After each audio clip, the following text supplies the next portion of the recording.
welcome to Homemade. Hello welcome to Homemade. ഞാൻ രമ്യ സുർജിത്ത്. ഇന്നത്തെ recipe എന്ന് പറയുന്നത് നല്ല അടിപൊളി ടേസ്റ്റിലുള്ള ഒരു സ്പെഷ്യൽ ആയിട്ടുള്ള ഞണ്ട് റോസ്റ്റാണ് കേട്ടോ. അപ്പോൾ നമുക്കൊരു വലിയ ഞണ്ടിനെ കിട്ടി. അതിൻ്റെ കാലൊക്കെ കെട്ടിയിട്ടാണ് കൊണ്ടുവന്നത്. എങ്കിലും നമ്മൾ അതിനെ ഒന്ന് അതെങ്ങനെയൊക്കെയാണ് ഓടി നടക്കുന്നതെന്ന് കാണാൻ വേണ്ടി അതിൻ്റെ കാലൊക്കെ ഒന്ന് അഴിച്ചു വിട്ടു കൊടുത്തു. അത് കഴിഞ്ഞപ്പോൾ ആൾ ആക്റ്റീവായി നല്ല.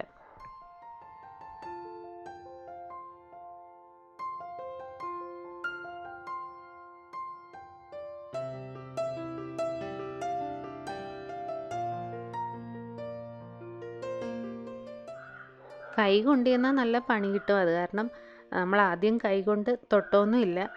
ഒരു പിച്ചാത്തിയും അതുപോലെ തന്നെ കമ്പിയൊക്കെ വെച്ച് പതുക്കെ അതുമായിട്ടൊന്ന് കുറച്ച് നേരം മൽപ്പിടുത്തമൊക്കെ നടത്തി.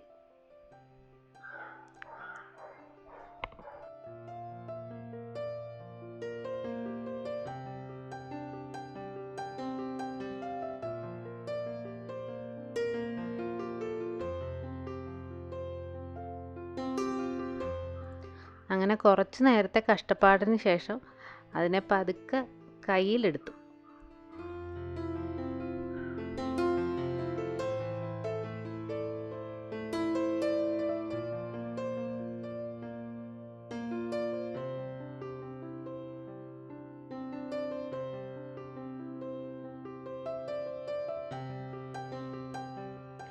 ആ എടുക്കുന്നതിൻ്റെ ടെക്നിക്ക് പഠിച്ചു കഴിഞ്ഞാൽ പിന്നെ വലിയ കുഴപ്പമില്ല. നമ്മൾ പരിചയമില്ലാതെ എടുക്കാൻ ചെന്ന് കഴിഞ്ഞാൽ നല്ല പണി കിട്ടും.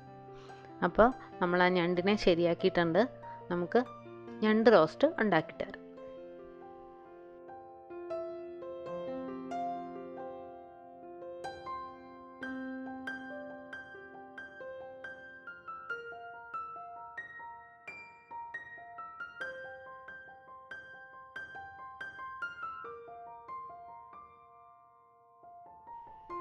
ഇപ്പോൾ ഒരു പാൻ ചൂടാക്കാൻ വെച്ചിട്ടുണ്ട്. അതിനകത്തേക്ക് നമുക്ക് വെളിച്ചെണ്ണ ഒഴിച്ച് കൊടുക്കാം.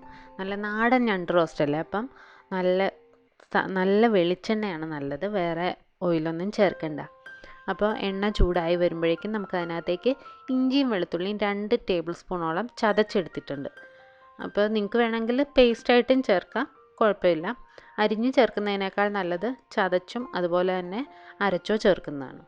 പിന്നെ നമുക്ക് ഇതിനകത്തേക്ക് 2-3 പച്ചമുളക് ചേർത്ത് കൊടുക്കാം. നമ്മൾ മുളക് പൊടി കൂടുതൽ ഇടുന്നുണ്ട്, അപ്പോൾ അതിനനുസരിച്ച് മാത്രം പച്ചമുളക് ചേർത്താൽ മതി. കുരുമുളക് പൊടിയും ചേർക്കുന്നതാണ്.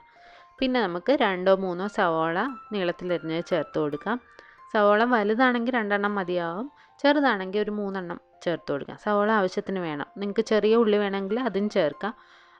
അത് കുറച്ചുകൂടെ ടേസ്റ്റ് ആയിരിക്കും. നമ്മൾ എളുപ്പത്തിന് വേണ്ടിയിട്ട് സവോള എടുത്തതേ ഉള്ളൂ. അപ്പോൾ സവോളയും കൂടെ ചേർത്ത് കൊടുക്കുക. നല്ല ഗ്രേവി അതെല്ലാം നന്നായിട്ട് എല്ലാം നന്നായിട്ട് ഞണ്ടിൽ പിടിക്കണമെങ്കിൽ ആവശ്യത്തിന് സവോള വേണം. സവോള കുറഞ്ഞു പോയാൽ നമ്മൾ ഉദ്ദേശിക്കുന്ന ടേസ്റ്റ് കിട്ടത്തില്ല. ഇനി നമുക്കിതിനകത്തേക്ക് ആവശ്യത്തിന് ഉപ്പും കറിവേപ്പിലയും കൂടെ ചേർത്ത് കൊടുക്കാം. സവോള വാടാൻ വേണ്ടി ആവശ്യത്തിന് ഉപ്പും കൂടെ ചേർത്ത് കൊടുക്കാം. അതിനുശേഷം നമുക്ക് ചെറുതായിട്ടൊന്ന് സവോള വഴറ്റിയെടുക്കാം.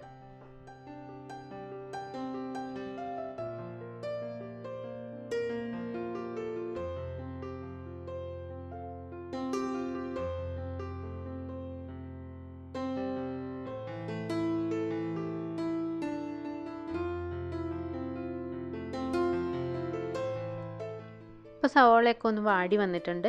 ഇനി ഇതിനകത്തേക്ക് ഒരു തക്കാളി നമുക്ക് ചേർത്ത് കൊടുക്കാം. വലിയ തക്കാളിയാണ്. തീരെ ചെറുതാണെങ്കിൽ 2 വരെ ചേർത്ത് കൊടുക്കാം. അപ്പോൾ തക്കാളിയും കൂടെ ചേർത്തിട്ട് നമുക്ക് ഒരല്പം നേരം മൂടി വെച്ച് കഴിഞ്ഞാൽ ആ തക്കാളി നന്നായിട്ടൊന്ന് വെന്ത് കിട്ടും പെട്ടെന്ന് തന്നെ. അപ്പോൾ നമുക്കൊന്ന് മൂടി വെച്ച് ചെറുതായിട്ടൊന്ന് വേവിച്ചെടുക്കാം.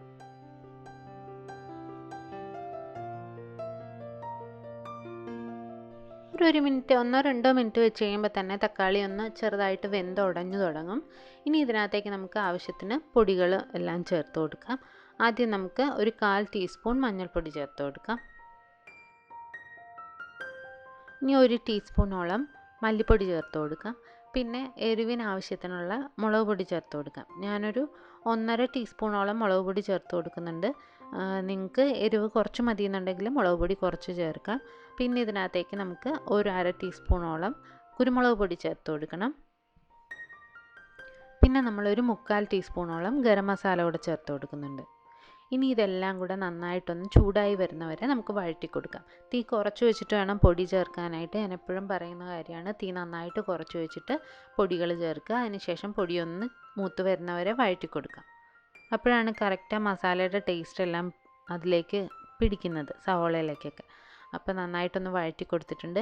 ഇനി നമ്മൾ റെഡിയാക്കി വെച്ചിരിക്കുന്ന ഞണ്ട് ഇതിനകത്തേക്ക് ചേർത്ത് കൊടുക്കാം. പിന്നെ ഞാനൊരു 1/4 കിലോയോളം ചെറിയ ചെമ്മീനും കൂടി ഇതിനകത്ത് ചേർത്ത് കൊടുക്കുന്നുണ്ട്. അപ്പോൾ ഇതിൻ്റെ ഒരു പ്രത്യേക ടേസ്റ്റ് തന്നെ ഞണ്ടിൻ്റെ കൂടെ ഒരല്പം ചെമ്മീനും കൂടെ ചേർത്ത് കഴിഞ്ഞാൽ അപാര ടേസ്റ്റാണ്. ഞണ്ടിൻ്റെ ആ ഒരു ടേസ്റ്റ് ഇരട്ടിയാവും. അപ്പം ഞണ്ട് കുറച്ച് മുന്നിട്ട് നിന്നോട്ടെ, ചെമ്മീൻ ഇത്തിരി കുറഞ്ഞിരിക്കുന്നതാണ് കൂടുതൽ നല്ലത്. അതിനുശേഷം ഇത് രണ്ടും കൂടെ ചേർത്തുണ്ടാക്കുന്നത് അടിപൊളി ടേസ്റ്റാണ് കേട്ടോ. നിങ്ങൾ എന്തായാലും ഒന്ന് ട്രൈ ചെയ്ത് നോക്കണം. പിന്നെ ആവശ്യത്തിന് ഉപ്പും കൂടെ ചേർത്ത് കൊടുത്തിട്ടുണ്ട്. ഇനി ഇതൊന്ന് വഴറ്റിയെടുക്കണം. ഈ സമയത്ത് തീ ഒന്ന് കൂട്ടി വെച്ചിട്ട് ഇളക്കി കൊടുക്കുക. അപ്പോൾ ആ കുറച്ച് കൂടിയ തീയിലിരുന്ന് തന്നെ ഇതൊന്ന് പിടിച്ചു വരണം. ആ മസാലയെല്ലാം ഞണ്ടിലേക്കൊന്ന് പിടിക്കാൻ വേണ്ടി തീ ഒന്ന് കൂട്ടി വെച്ചിട്ട് നന്നായിട്ട് ഇളക്കി കൊടുത്തുകൊണ്ട് അതൊന്ന് മിക്സ് ചെയ്യാം. അപ്പോഴേക്കും ഞണ്ട് നന്നായിട്ട് ഗ്രേവി ആയിട്ടൊന്ന് മിക്സായി കിട്ടും. അതിനുശേഷം ഞാൻ ഇതിനകത്തേക്ക് ചേർക്കുന്നത് 1/2 കപ്പ് പാലാണ്, പശുവിൻ പാലാണ്, തേങ്ങാപ്പാലല്ല. ഇങ്ങനെ ഒന്ന് ചെയ്ത് നോക്കൂ, ജോലി എളുപ്പമാണ്, അതുപോലെ തന്നെ ടേസ്റ്റും കുറച്ച് വ്യത്യാസമായിരിക്കും. നല്ല ടേസ്റ്റാണ്, ഒന്ന് ട്രൈ ചെയ്ത് നോക്കണം. അപ്പോൾ നമുക്ക് എളുപ്പ വഴിയാണ്, അതുപോലെ തന്നെ ടേസ്റ്റുമാണ്. അപ്പോൾ ഈ പാലും കൂടെ ചേർത്തതിന് ശേഷം നന്നായിട്ട് ഒന്നുകൂടെ നമുക്കിത് വറ്റിച്ചെടുക്കണം. ആ എല്ലാം ഒന്ന് വറ്റി ആ ഗ്രേവി എല്ലാം ഞണ്ടിലേക്ക് പിടിച്ചു വരുന്നവരെ ഒന്നെങ്കിൽ തീ ഹൈ ഫ്ലെയിമിലിടുക, അല്ലെങ്കിൽ മീഡിയം ഫ്ലെയിമിൽ മാറിയിട്ടിട്ട് നന്നായിട്ട് ഇടയ്ക്കിടയ്ക്ക് ഇളക്കി കൊടുത്തുകൊണ്ട് ഇത് വറ്റിച്ചെടുക്കണം. വേണമെങ്കിൽ ആ ഞണ്ടും ചെമ്മീനും ഒന്ന് വേകാൻ മാത്രം ഒരു 1-2 മിനിറ്റ് ഒന്ന് മൂടി വെച്ചാൽ മതി. കൂടുതൽ നേരം മൂടി വെക്കേണ്ട, ആ ചെമ്മീനൊക്കെ കട്ടിയായിപ്പോൾ. അപ്പോൾ ഒരല്പം നേരം മൂടി വെച്ചിട്ട് ബാക്കി തീ നന്നായിട്ട് കൂട്ടി വെച്ച് ഇതൊന്ന് ഇളക്കി വറ്റിച്ചെടുക്കണം. അപ്പോൾ അതെല്ലാം നന്നായിട്ട് അതിൽ പിടിച്ചു വരണം. അപ്പോഴാണ് ഇതിൻ്റെ ടേസ്റ്റ് സൂപ്പറാകുന്നത്. ഇപ്പോൾ അതിൻ്റെ ഗ്രേവിയൊക്കെ വറ്റി തുടങ്ങിയിട്ടുണ്ട്, കുറച്ചുകൂടെ ഒന്നാവണം. അതിനുശേഷം നമുക്ക് ഓഫ് ചെയ്ത് കൊടുക്കാം. ഇപ്പോൾ നമ്മുടെ ഞണ്ട് റോസ്റ്റ്, സൂപ്പർ ടേസ്റ്റ് ആയിട്ടുള്ള ഞണ്ട് റോസ്റ്റ് റെഡി ആയിട്ടുണ്ട്. എല്ലാവരും ഈ ഒരു മെത്തേഡിലൊന്ന് ട്രൈ ചെയ്ത് നോക്കണം കേട്ടോ. അപ്പോൾ ഇഷ്ടപ്പെട്ടാൽ നമ്മുടെ ചാനൽ ലൈക്ക് ചെയ്യാനും സബ്സ്ക്രൈബ് ചെയ്യാനും കമൻറ്റ് ചെയ്യാനും ഷെയർ ചെയ്യാനും മറക്കരുത്. പുതിയ വീഡിയോസുമായി നമുക്ക് വീണ്ടും കാണാം. Thank you.